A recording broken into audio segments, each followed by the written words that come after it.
안녕하세요. 성한비TV 김기준입니다. 오늘은 다대 내성균 중 CRE에 대해 말씀드리도록 하겠습니다.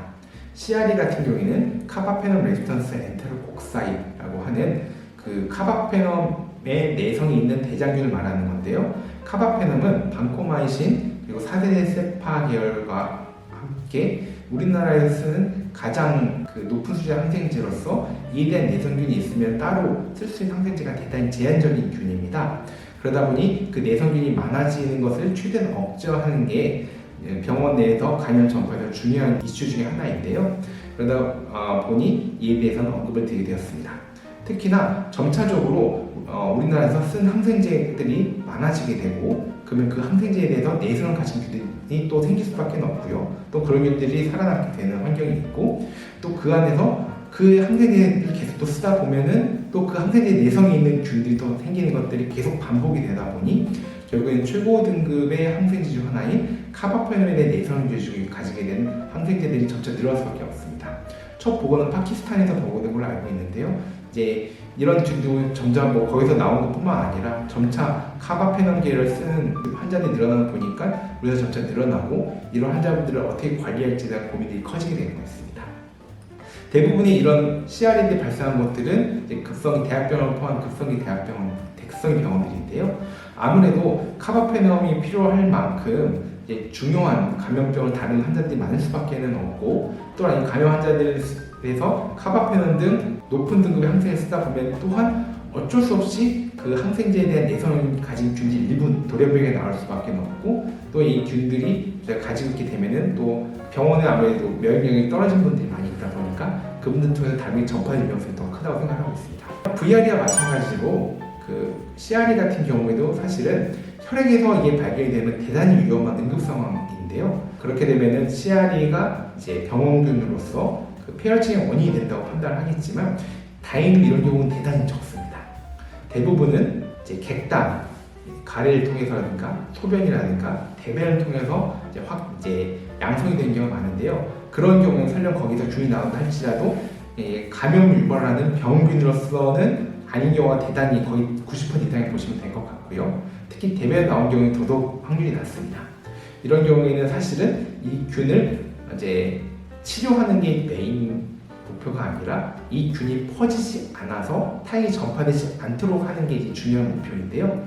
이제 CRE 같은 경우에는 이제 그 중에서도 이제 CPE라는 검사를 CRE 확진될 때 같이 시행을 하게 되는데 이 CPE가 확진되게 되면 더욱더 전파력이 높아지는 내용이 따로 있어서 이 내용은 제가 따로 동영상을 촬영할 예정이니 그걸 참고하시면 될 것 같습니다. 이 CRE CPE 양성이 아닌 음성인 CRE 양성 환자분들 같은 경우에는 결핵에서 양성이 아닌 경우 또한 이게 병균이 아닌 경우에는 전파 억제를 위해서 가능하면 1인실에서 계시는 걸 추천하는데요. 1인실 아니면 그게 어렵게 본 상황이라 하면은 코호트 격리를 할 수 있는 즉 CRE나 다른 감염병 가능한 CRE 가지고 있는 환자분들을 묶어서 단실에 있는 코호트 격리라고 하는데요. 이런 코호트 격리된 단실에서 격리를 하면서 이 균들이 없어질 때까지 기다리는 게 1차적인 목표로 생각하시면 될 것 같습니다. 그걸 위해서는 적어도 일주일에 한 번씩 CRE 검사를 해당 CRE 균이 배양된 곳에서 반복적으로 시행을 하게 되고 3회 이상 음성이 나오게 되면 음전되었다고 표현을 하는데요. 3회 이상 음성이 나오게 되면은 이제 격리 해제를 해서 일반 병실로 옮겨가는 구조입니다. 보통 소변이나 객단 같은 경우에는 조금 더 환자 기간이 짧아서 짧게는 수주에서 1, 2개월 내에 끝나는 경우도 있지만 대변에서 CRE 균이 양성이 나온 경우에는 상당히 오랜 시간 동안 보통 최소 수개월인데요. 저희가 보기에는 한 6개월 이상 계신 경우가 상당히 많습니다. 길게는 1, 2년 계신 경우도 있고요. 그런 경우에 오랫동안 입원을 요하신 경우가 있습니다. 그러다 보니까 대학병원에서는 그렇게 오랜 시간 동안 모시기 어렵다 보니까 이제 근처에 장기간 입원이 가능한 이제 중소병원, 요양병원 포함한 중소병원 옮기신 경우가 많은데요. 저희가 옮기실 때 1차적으로 권유하는 것은 이제 꾸준하게 이제 배양 검사를 하고 또한 가능하면 1인실이 입원할 수 있는 이제 요양병에 입원하시는 걸 추천을 드리고요. 또한 환자분을 통한 이제 전파가 되는 것을 억제하기 위해서 가능하면은 이제 사종 보호를 철저히 할 수 있는 또한 저희 병실 의료뿐만 아니라 간병사분도 이에 대한 교육이 될 수 있는 병원을 가시는 게 적합하다고 생각을 하고 있습니다.